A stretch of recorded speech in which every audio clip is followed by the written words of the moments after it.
Everyone. सो आज हम start करेंगे यूनिट 4 CDP की। इससे पहले हमने 3 यूनिट्स रिवीजन की जो वीडियो है वो अपलोड कर दी हैं। काइंडली वॉच दोज वीडियोस अगर आप एक ही बार में पास होना चाहते हैं तो। यस, सो पर्सनालिटी शब्द जो है वो लैटिन भाषा के पर्सोना से बना है, जिसका अर्थ क्या होता है? बाहरी आवरण, नकली चेहरा या नकाब या मास्क। प्राचीन समय में बाह्य रूपरेखा के आधार पर व्यक्तित्व परिभाषित किया जाता था, लेकिन आज परिभाषा थोड़ी सी चेंज हो गई है। वर्तमान समय में बाह्य और आंतरिक दोनों के गुणों को क्या कहते हैं? व्यक्तित्व। ऑलपोर्ट ने कहा था कि व्यक्तित्व क्या है? उन मनोदैहिक अवस्था का गत्यात्मक संगठन है जो वातावरण के साथ समायोजित। मतलब इसमें कौन कौन सी 2 चीज़ें बताई हैं? वातावरण और मनोदैहिक व्यवस्थाएं। कैटल के अनुसार व्यक्तित्व वह है जिसके द्वारा भविष्यवाणी कर सकते हो आप कि कोई व्यक्ति किस परिस्थिति में कैसा कार्य करेगा। तो भविष्यवाणी की बात कैटल ने की। अब पाश्चात्य दृष्टिकोण, इसके कुछ वर्गीकरण है व्यक्तित्व के। क्रैशमर या कैचमर ने कहा था, देखो नाम में 4 वर्ड हैं, ये लफ्ज़ हैं, अक्षर हैं, तो शारीरिक इसके जो इन्होंने प्रकार बताए वो भी 4 ही बताए, पर इन्होंने बताए थे शारीरिक संरचना के आधार पर। पहला है स्थूलकाय, फिर सुडौलकाय, फिर क्षीणकाय और फिर मिश्रितकाय। तो स्थूल में है नाट्य व्यक्ति, इनको पिकनिक बोलते हैं। सुडौलकाय खिलाड़ी प्रवृत्ति के, ये एथलेटिक्स में आ जाते हैं। क्षीणकाय दुर्बल होते हैं, नाम ही क्षीण है, तो ये एस्थेनिक आ जाते हैं। और नेक्स्ट है मिश्रित, मिले जुले से, ये डिप्लॉस्टिक होते हैं। जैसे कोई डिप्लोमेटिक होता है, वैसे आप इसको डिस्प्लास्टिक या डिप्लॉस्टिक बोलते हैं, इसको वैसे याद रख सकते हैं। उसके बाद है शारीरिक संरचना के आधार पर। दूसरा वर्गीकरण किसने किया? शेल्डन ने किया। तो पहले है गोलाकार या एंडोमॉर्फिक कहते हैं इनको, शारीरिक संतुलन होता है इनका, और ये शारीरिक स्वस्थ फुर्तीले होते हैं। आयताकार मीजोमॉर्फिक होते हैं, ये ऑलमोस्ट ज़्यादातर इसी के होते हैं। लंबाकार या फिर एक्टोमॉर्फिक जो है वो शक्तिहीन होते हैं। नेक्स्ट है स्वभाव के आधार पर शेल्डन ने क्या बताया था? 3 इसके गुण प्रकार बताए। विसेरोटॉनिक, ऐसे मस्त बोलना, खाना पीना पसंद करने वाले, आराम करने वाले और प्रेम पसंद करने वाले। सोमेटोटॉनिक कौन होते हैं? जो कर्मठ होते हैं, शक्तिशाली, साहसी, स्पष्ट भावी और अधिकार प्रिय। सॉरिब्रोटॉनिक कौन होते हैं? जो हैरान, परेशान, दुखी, संकोची, शर्मीले और अंतर्मुखी होते हैं। हिपोक्रेट्स का वर्गीकरण देख लेते हैं। कफ प्रवृत्ति वाले, इन्होंने द्रव्य और स्वभाव के आधार पर बताया। तो पहला है कफ, ठीक है, तो सुस्त, चिड़चिड़ा, संवेगात्मक रूप से कमज़ोर और शारीरिक रूप से जो शक्तिशाली होते हैं, रुधिर की मात्रा में क्या होते हैं, इसमें अधिक होती है, और थोड़े से आशावादी, तो यानी कि नेगेटिव पॉजिटिव दोनों ही आ जाते हैं। उसके बाद नेक्स्ट है काले पित्त वाले, ये दोनों ही नेगेटिव, मीन्स निराशावादी, शक्तिहीन, दुखी, शारीरिक और संवेगात्मक रूप से भी क्या होते हैं? कमज़ोर होते हैं। फिर ये पीले पित्त वाले, दोनों यहाँ पे पॉजिटिव वर्ड है, मतलब शारीरिक और संवेगात्मक दोनों रूप से ये क्या होते हैं? स्थिर। उसके बाद है अधिक रुधिर वाले, ये पॉजिटिव नेगेटिव, मतलब संवेगात्मक रूप से तो सशक्त होते हैं लेकिन वैसे देखने में कमज़ोर। समाजशास्त्र के आधार पर, तो स्प्रिंगर के अनुसार, जो कि समाजशास्त्रीय आधार पर इनको 6 भागों में बांटा है, समाज और शास्त्रीय, जैसे भी याद रखें, सैद्धांतिक, सामाजिक, राजनीतिक, सौंदर्य या कलात्मक कह सकते हैं, आर्थिक और धार्मिक, ठीक है, SSR सैड।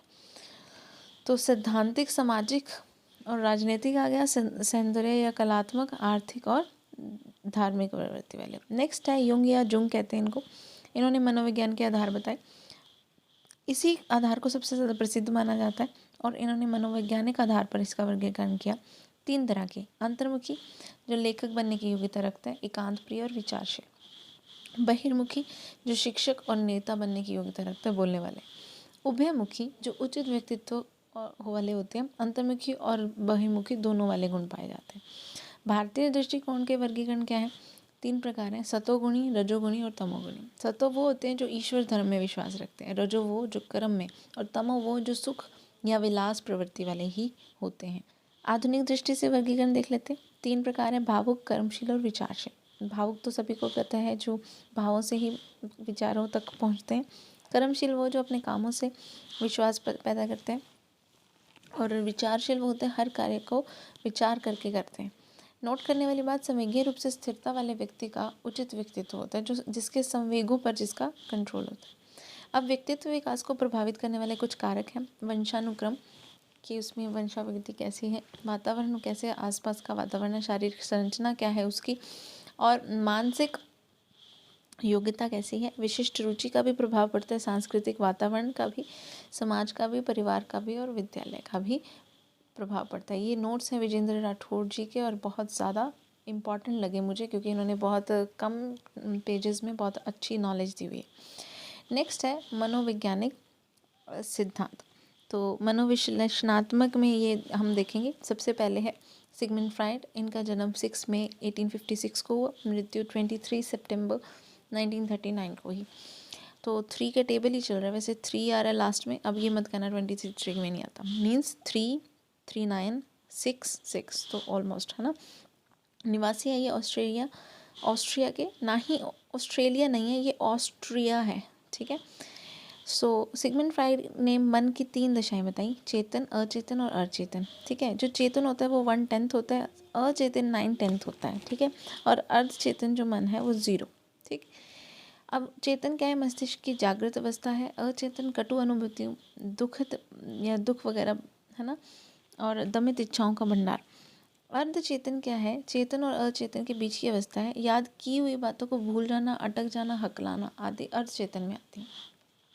सिगमंड फ्राइड के व्यक्तिगत संरचना की दृष्टि से 3 अवस्थाएं इन्होंने बताई 1923 में। इड, ईगो और सुपर ईगो। इड मतलब इदम, सुखवादी सिद्धांत पर आधारित पशु प्रवृत्ति का अचेतन मन का राजा, अर्थात दंभित इच्छाओं को पूर्ण करने वाला, जो मन में उसके चल रहा है। ईगो या अहम, वास्तविक सिद्धांत पर आधारित चेतन मन का स्वामी, ठीक है, जो रियलिटी में यकीन रखता है। सुपर ईगो, आदर्शवादी सिद्धांत पर आधारित, ठीक है, सेटिस्फाइड पर्सन। सिगमंड फ्राइड ने 2 मूल प्रवृत्तियां बताई है, जीवन और मृत्यु। स्वमोह, नार्सिसिज्म, ये सिगमंड फ्राइड ने बताया, एक बालक की कहानी द्वारा इन्होंने इसको समझाया। ऑडिपस व इलेक्ट्रा ग्रंथि। सिगमंड फ्राइड के अनुसार लड़कों में ऑडिपस ग्रंथि पाई जाती है, जिसके कारण वो अपनी माँ से अधिक प्रेम करेंगे, और लड़कियां में इलेक्ट्रा ग्रंथि, जो पिता से अधिक प्रेम करते हैं। लिबिडो इन्होंने बताया था, प्रेम, स्नेह और काम प्रवृत्ति को ही क्या कहते हैं, लिबिडो कहते हैं। ये एक स्वाभाविक प्रकृति है और यदि इस प्रवृत्ति का दमन किया जाता है तो व्यक्ति कुसमायोजित भी हो जाता है। शैशव कामुकता। शैशव कामुकता की बात पर सिगमंड फ्राइड व उनके शिष्य जुंग या युंग के मध्य मतभेद है, ठीक है। अब वो कैसे मतभेद है, मतभेद के उपरांत युग ने अपना एक सिद्धांत प्रतिपादित किया था जिसका नाम था विश्लेषणात्मक सिद्धांत। व्यक्तित्व मापन की कुछ विधियां हैं, इसमें से क्वेश्चन ज़रूर आता है। तो ये विधियां हैं TAT, CAT, IBT, SCT, FWAT। इसके कुछ हिंदी नाम यहाँ पे दिए हुए हैं। अप्रक्षेपी, या देखो 2 तरह की विधियां हैं, एक है प्रक्षेपी विधियां और दूसरी है अप्रक्षेपी। अप्रक्षेपी में भी 2 टाइप है, आत्मनिष्ठ या व्यक्तिनिष्ठ, और दूसरी है वस्तुनिष्ठ। आत्मनिष्ठ में आत्मकथा, व्यक्तित्व साक्षात्कार, प्रश्नावली, और वस्तुनिष्ठ में समाज मिति, कार्य या कर्म निर्धारण विधि, शारीरिक और निरीक्षण।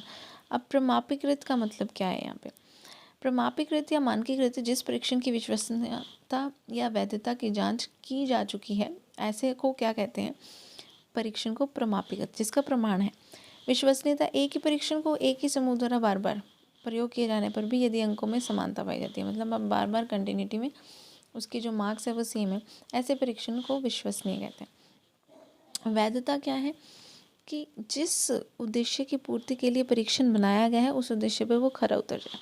प्रक्षेपण विधियाँ। प्रक्षेपण शब्द का सर्वप्रथम प्रयोग ही सिगमंड फ्राइड ने किया था। प्रक्षेप का अर्थ है अपनी बात, विचार, भावना या अनुभवों आदि को समय को न बताकर किसी अन्य उद्दीपक या पदार्थ के माध्यम से अभिव्यक्त करना। नोट करने वाली बात, प्रक्षेपण विधियों के माध्यम से अचेतन मन की बातों को याद कर लिया जाता है। अब पहली विधि है TAT यानी कि थीमेटिक एप्रिसिएशन टेस्ट।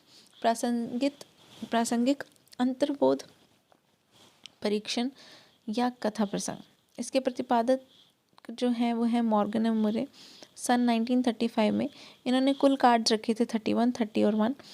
इस परीक्षण पर 10 कार्डों पर पुरुष, 10 कार्डों पर महिला, 10 कार्डों पर दोनों के चित्र बने हुए। बालकों को चित्र दिखाकर कहानी लिखने के लिए कहा जाता है, कम से कम 10 कार्ड पर ये क्या लिखवाते हैं, उसकी कहानी लिखवाते हैं कोई भी। इस परीक्षण में 14 वर्ष से अधिक आयु वाले बालक जो हैं उन पर ये प्रयोग किया गया। इसमें व्यक्ति की रुचियाँ, इच्छा और आवश्यकताओं की जानकारी होती है। नेक्स्ट है CAT यानी कि CAT, children appreciation apperception test, बाल सम प्रत्यक्ष परीक्षण। प्रतिपादक जो इसके हैं वह है लिपर्ड बेलॉक, लास्ट में क आ रहा है और यहाँ पे भी सी क कैट है ना, तो वैसे याद रखिए। 1948 में अर्नेस्ट क्रिस इसके विकास में योगदान थे। कार्डों की संख्या थी 10 कार्ड पर इन्होंने जानवर के, अब देखो नाम भी कैट है ना, तो जानवर के चित्र बनाए थे और चित्रों को दिखाकर कहानी लिखने को कहा जाता है। यह परीक्षण 3 से 11 वर्ष के बालकों के लिए बेस्ट है। उसके बाद IBT या इंक ब्लॉट टेस्ट, रोशा स्याही धब्बा, तो इसके नाम में ही आ जाएगा इंक ब्लॉट। हरमन रोशा थे इनको बनाने वाले और इसमें कार्ड्स इन्होंने लिए थे 10। इस परीक्षण में होता क्या है, 10 कार्ड्स पर स्याही के धब्बे बने होते हैं, 5 कार्ड पर काले, सफ़ेद और बाकी 5 पर विभिन्न रंग के धब्बे। बालकों को आकृति दिखाकर उसके बारे में पूछा जाता है और क्रियात्मक, भावनात्मक और संज्ञानात्मक परीक्षण लिए जाते हैं। नेक्स्ट है SCT, सेंटेंस कॉम्प्लेंट टेस्ट। ठीक है, तो इसमें होता क्या है, वाक्य पूर्ति यहाँ पे कंप्लीट लिखना था। पाइन एंड टेडलर 1930 इसमें प्रतिपादक हैं, इनके विकास में ये योगदान देते हैं जो वो है रोटर्स। उदाहरण, मैं बहुत खुश होता हूँ जब मेरे माता पिता डैश मुझे देते हैं, तो इसमें क्या होता है, वाक्य की पूर्ति भी हो जाती है और पता भी लग जाता है। स्वतंत्र शब्द साचर्य परीक्षण FWAT, यह एक मनोविश्लेषणात्मक विधि है। इसमें फ्रांसिस गॉल्टन ने इसे बनाया था 1879 में विलियम वुंड के सहयोग से। इस परीक्षण में व्यक्तित्व मापन के अलावा कई मनोवैज्ञानिक रोगों का भी इलाज होता है। अब अप्रक्षेपी विधियों से क्या होता है, चेतन मन का अध्ययन किया जाता है। सबसे पहले आत्मनिष्ठ या व्यक्तिनिष्ठ, आत्मकथा या अंतर्दिष्ट। प्रवर्तक है विलियम वुंड या शिष्य है इनके, और उसके साथ ही शिष्य है टिचनर। प्राचीनतम विधि है ये वाली आत्मकथा वाली, एक मनोवैज्ञानिक विधि नहीं है, इसके कारण इनका वर्तमान समय में उपयोग नहीं किया जाता। व्यक्ति इतिहास, जीवन कृत या कैश स्टडी, तो इसे बनाया टाइडमैन ने। निदानात्मक अध्ययनों की सर्वश्रेष्ठ विधि है ये, असामान्य बालकों के निदान की सर्वश्रेष्ठ विधि है। समस्या के कारण को जानना निदान कहलाता है और जो मनोविज्ञान की सहायता से किया जाता है तथा कारण को दूर कर उपचार कर। जब आप देखो, अगर आप सर्च कर रहे हो कि समस्या क्या है तो वो निदान, और अगर आप उसे दूर कर रहे हो तो वो क्या है, उपचार, जो शिक्षा की सहायता से किया जाता है। ठीक है, तो अगर निदान करना है तो मनोविज्ञान की सहायता से, और उपचार करना है तो शिक्षा की सहायता से। बिना निदान के भी उपचार संभव नहीं है। फिर नेक्स्ट है प्रश्नावली विधि, इसके प्रवर्तक थे वुडवर्थ। प्रश्नावली में क्या होता है, आमने सामने होना ज़रूरी नहीं होता और उत्तर के किसी भी के रूप में विकल्प होते हैं। साक्षात्कार विधि, इसका प्रारंभ अमेरिका में हुआ। साक्षात्कार में आमने सामने होना जरूरी नहीं होता है, इसमें प्रश्नों का कोई बंधन नहीं होता और ना ही समय पर। साक्षात्कार वार्तालाप का एक सामान्य रूप है। ठीक है, वस्तुनिष्ठ विधियाँ, निरीक्षण विधि या बहिर्दर्शन, प्रवर्तक थे वॉटसन। इस विधि में सामने वाले व्यक्ति के व्यवहार का भिन्न भिन्न परिस्थितियों का अध्ययन किया जाता है और निष्कर्ष निकाला जाता है कि विषय का उस व्यक्ति का व्यक्तित्व कैसा है। नेक्स्ट है समाज मिति, इसके जो प्रवर्तक हैं वो है JL मोरेनो। अब JL मोरेनो जी ने क्या किया, इस विधि में व्यक्ति की सामाजिकता के बारे में समाज के व्यक्तियों से जानकारी लेकर निष्कर्ष निकालते हैं और उसके व्यक्तित्व का पता करते हैं कि कैसा है। कर्म निर्धारण या मापनी या रेटिंग स्केल, इसके प्रतिपादक थे थर्स्टन, कि इसमें इन्होंने ऑप्शंस रखे थे पूर्ण सहमत, सहमत, अनिश्चित, असहमत या पूर्ण असहमत। इस परीक्षण में क्रम निर्धारण मापनी के माध्यम से आंकड़े एकत्रित करके निष्कर्ष निकालते हैं कि विषय का, कि उस व्यक्ति का व्यक्तित्व कैसा। शारीरिक परीक्षण, इस परीक्षण में व्यक्ति की शारीरिक जांच करके निष्कर्ष निकाला जाता है कि वो नौकरी के लिए स्वस्थ है या नहीं। नेक्स्ट है यहाँ पे अब हम पढ़ेंगे समायोजन, ये इसी यूनिट के अंतर्गत आता है। समायोजन का अभिप्राय क्या है, एडजस्टमेंट होता है वैसे तो, कि समायोजन की प्रक्रिया से तात्पर्य व्यक्ति की आवश्यकताओं और उनको पूरा करने वाली परिस्थितियों के तालमेल से है। जो व्यक्ति इन दोनों के बीच तालमेल स्थापित नहीं कर पाता वो कुसमायोजित या तनाव, चिंता, कुंठा आदि का शिकार हो जाता है और इसी स्थिति को क्या बोलते हैं, कुसमायोजन, और ये एक मानसिक रोग हो जाता है। स्किनर के अनुसार समायोजन क्या है, एक अधिगम की प्रक्रिया है। अब मानसिक रोग कौन कौन से हैं, तनाव, दुश्चिंता, दबाव, भग्नाशा, कुंठा, द्वंद्व या संघर्ष।